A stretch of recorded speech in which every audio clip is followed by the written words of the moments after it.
우리 욥기 2장 7절에서 10절 말씀 보겠습니다.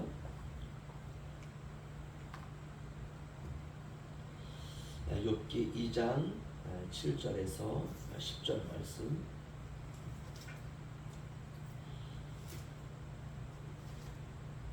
찾으신 줄 알고요. 우리 한 목소리로 함께 읽도록 하겠습니다. 시작. 사탄이 이에 여호와 앞에서 물러가서 욥을 쳐서 그의 발바닥에서 정수리까지 종기가 나게 한지라. 욥이 제 가운데 앉아서 질그릇 조각을 가르다가 몸을 긁고 있더니 그의 아내가 그에게 이르되 당신이 그래도 자기의 온전함을 굳게 지키겠느냐. 하나님을 욕하고 죽으라. 그가 이르되 그대의 말이 한 어리석은 여자의 말 같도다. 우리가 하나님께 복을 받았은즉 화도 받지 아니하겠느냐 하고 이 모든 일에 욥이 입술로 범죄하지 아니하니라. 아멘. 사탄이 욥을 치기 시작했습니다. 우리가 2장 7절 앞에는요, 욥의 재산과 욥의 자녀들 7남 3녀를 다 쳐서 없애고 죽게 만들었죠. 이제 두 번째 욥에게 온 고난은 머리끝에서 발끝까지 종기가 나게 했다. 이렇게 말하고 있습니다. 생명은 건드릴 수 없죠. 하나님께서 그 욥의 생명은 건드릴 수 없다. 그 나머지는 다 허락하셨습니다.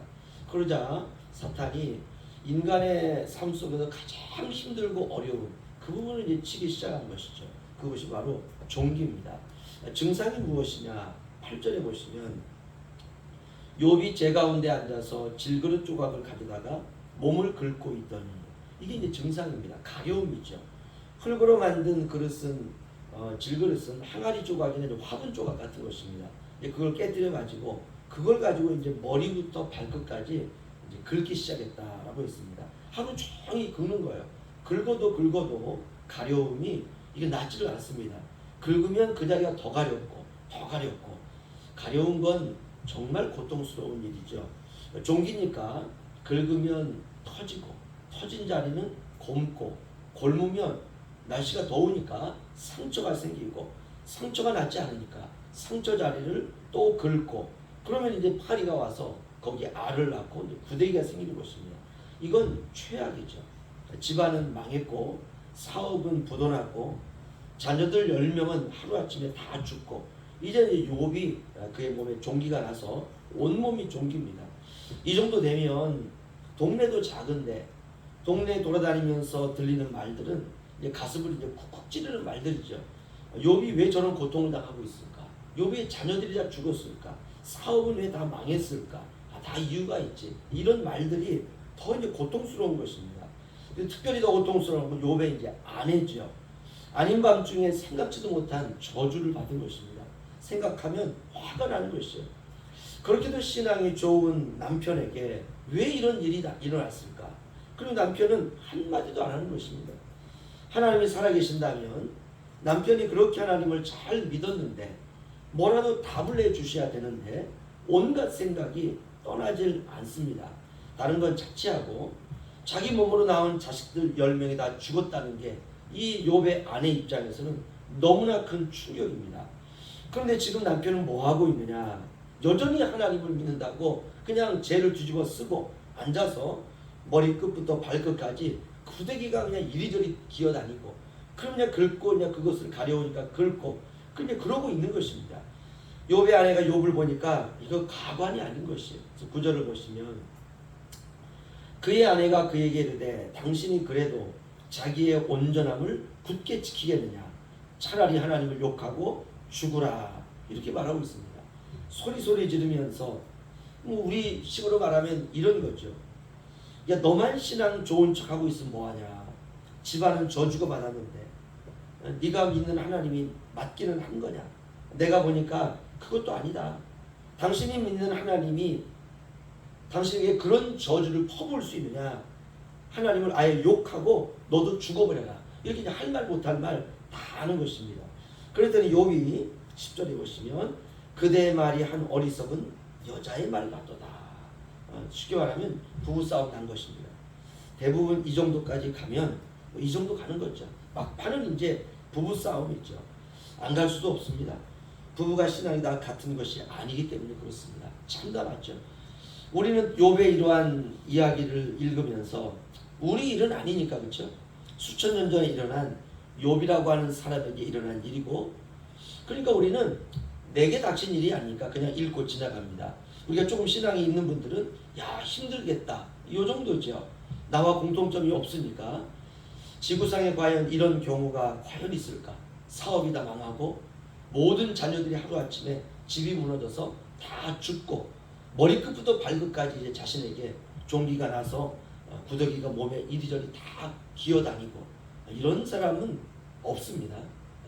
그래서 우리는 이 본문을 읽으면 이해 불가입니다. 그러면 욥은 이러한 정말 저주의 한가운데서 무엇을 하고 있었을까?